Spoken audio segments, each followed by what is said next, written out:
You're listening to the Play Therapy Podcast with Dr. Brenna Hicks, your source for centered and focused play therapy coaching.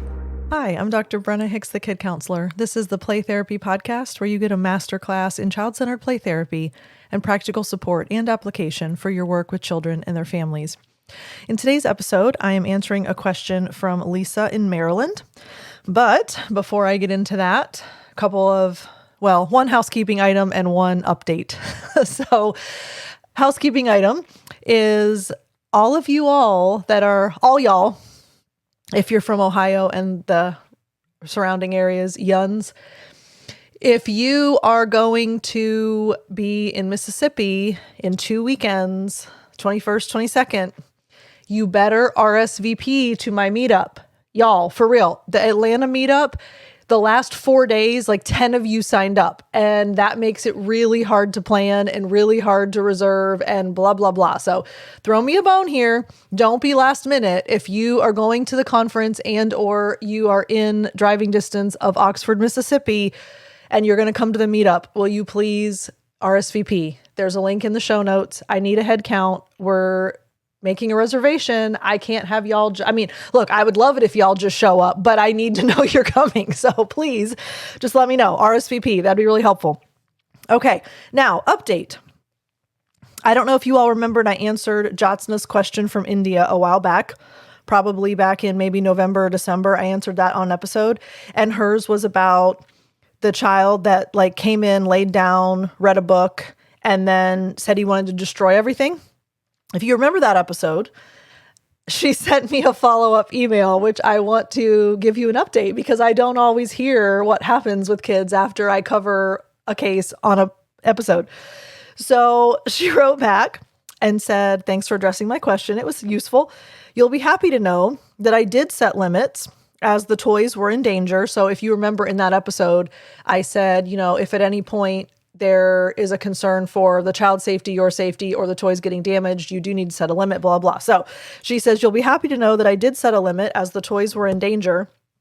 But since then, he has discovered boxing a sponge pillow. Last week, 15 rounds with me having to keep a running commentary on his athletic prowess." Oh my goodness. I love it. So first of all, Jyotsna, thank you for the update. But this is how the pendulum swings, y'all, right? So I come in, I lay down, I choose to read a book, don't want to do anything. Then when I decide, okay, I do want to do something, it's complete destruction and mayhem. And I don't know if you remembered, but as he walked out of the room, he kicked blocks and he was throwing toys, all kinds of stuff. So now he has realized that he can build his self-confidence and get all of his esteem work with boxing a pillow. And now 15 rounds of providing commentary on his athletic prowess. Oh my gosh, kids are awesome. Okay, so let's get back to the new question that we're going to answer. So this is Lisa, which is a pseudonym. She asked not to be named, but she's in Maryland. And the question is, can you speak to CCPT and trauma or sexual behavior? The emphasis in the field seems to be on directive work, and I've even heard reported from parents that legal throws out CCPT. How can we support these families when it comes to disclosures, post-trauma play, etc.? All right, I'm actually really happy about this question. So, yes, historically, legal arenas are very anti-CCPT in general. They're specifically anti-CCPT for sexual abuse, trauma, physical abuse, any kind of intervention along those lines. And that's just, that's a broken system with broken process, but that's for another discussion. So anyway, we do know that historically CCPT has not been really valued in the courts, and typically it does get dismissed in any kind of trauma or abuse scenarios. However, we have evidence oozing out of journals and research talking about how effective CCPT is with kids with a history of trauma, history of sexual or physical abuse, and ACEs. So, and maybe that might not be an international term. So adverse childhood experiences.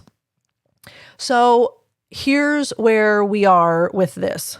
We know that CCPT works. We know that we have resources at our disposal to provide information to parents about what they can expect when children are in CCPT, post-trauma or abuse. We also have access to reports that, or not necessarily reports, research that allows us to know what we can look for in play. That has been extremely helpful. And if you are not familiar with what we typically use, what I talk about in the collective a lot in the coaching programs, Landreth and Homeyer published in 94. So, I mean, look, we're talking decades of this being in existence.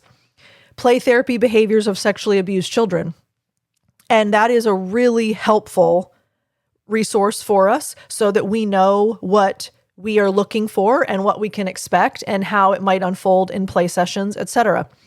So, Lisa, to speak a little bit more specifically to your question, it is really about advocating for the model. It's about helping stakeholders, meaning parents, teachers, judges, guardians, attorneys, whomever, realize that this is such a sensitive and tricky scenario in the first place, that if a child feels forced or pushed, they're going to recoil and shut down. And obviously the goal is not only the child is able to let someone know if and when something happened, but also that they can process it and heal appropriately. And forcing a child to show what happened on an anatomically correct doll, or forcing a child to go through a forensic interview, or forcing a child to sit down and talk about good touch, bad touch, or forcing a child to answer questions about who, what, when, where, how, and why, you can see how not only re-traumatizing that is, but also it's not developmentally appropriate. Kids are not verbal. They're not rational. They're not cognitive. They have to experience and feel their way through things, not think and talk their way through things. So everything about the quote system, I'm air quoting because, as I mentioned before, I think it's extremely broken.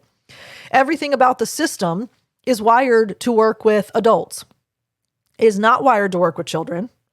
I've had many, many clients tell me horror stories of what it was like when the sheriffs or the police or the investigator show up and what the process was like when children were asked what happened.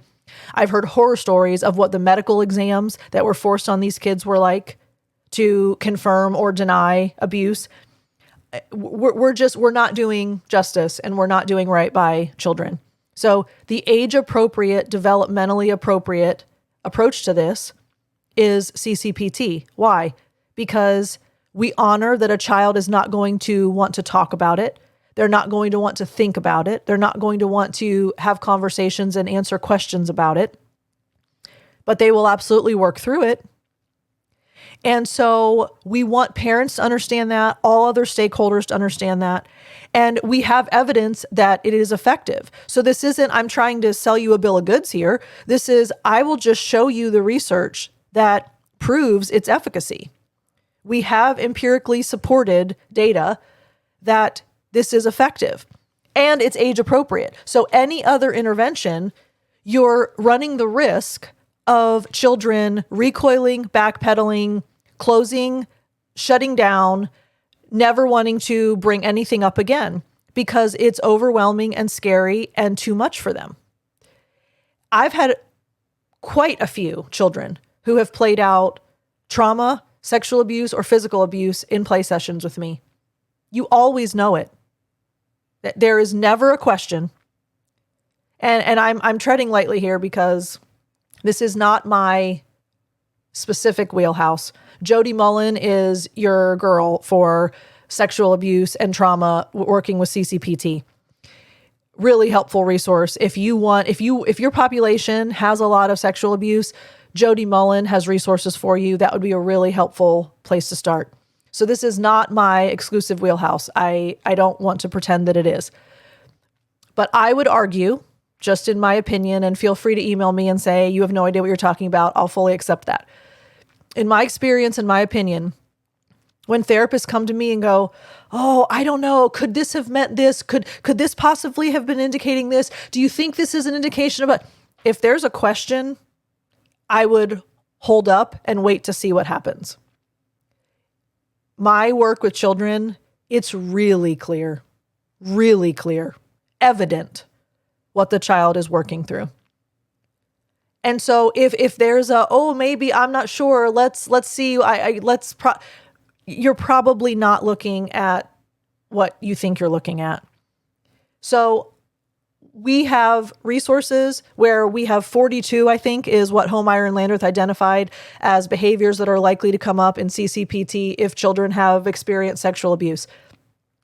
If you see some of those behaviors emerging, that should cause you to make note, cause you to document, cause you to keep an eye on that, cause you to potentially make a report, cause you to speak to parents. We have to advocate. We have legal and ethical obligations to report and to address things when they come up. We also know that this is an appropriate model for this, even though it is not well respected in other circles. So, Lisa, I hope that answers your question. I feel that we have enough support that we just need to fight to be heard. We need to fight to have a place at the table in the legal arena, and we need to advocate for kids because here's what I know. I don't know a whole lot about sexual abuse and physical abuse and trauma with kids. That's not our main population. We see it, but it's not like all day, every day. So I'm not an expert by any means, but what I know for sure, I may not know other things, but what I know for sure is that if you expect a kid to sit down and talk to you about what happened, you've lost your opportunity for healing for that kid. If they don't trust you, if they don't know you, if they don't like you, if they don't feel safe, if they feel questioned, interrogated, if they feel they're going to get someone in trouble, if they feel they have to protect someone, if they feel that there's going to be someone's going to go to jail, whatever the scenario is, they're closing off, shutting down. That's the end of it. Kids are smart. Kids are aware. Kids are perceptive. We cannot think that we can push our agenda and then it's going to work. It will not. It will backfire. So the most respectful, developmentally appropriate, age-appropriate process is give them the environment and the relationship where they feel safe, and when they're ready, they'll process it. And then we need to have our protocols in place for when we make reports and how we document and what we share with mom and dad, et cetera, et cetera. So that's on our end. But the child has to feel that they can handle this. And they're not going to feel they can handle it if they're forced to sit down with a sheriff or a police officer sitting in front of them, asking them questions, scaring them half to death. So my 2 cents on that. All right, Lisa, thanks so much for the question. I hope that was helpful for all of you. And I'm happy to answer your question too. So if you want to reach out, let me know. Brenna@thekidcounselor.com. You can also leave me a voicemail at 813-812-5525 if you're in the States. And I will look forward to talking with y'all again soon. Love y'all. Bye. Thank you for listening to the Play Therapy Podcast with Dr. Brenna Hicks. For more episodes and resources, please go to www.playtherapypodcast.com.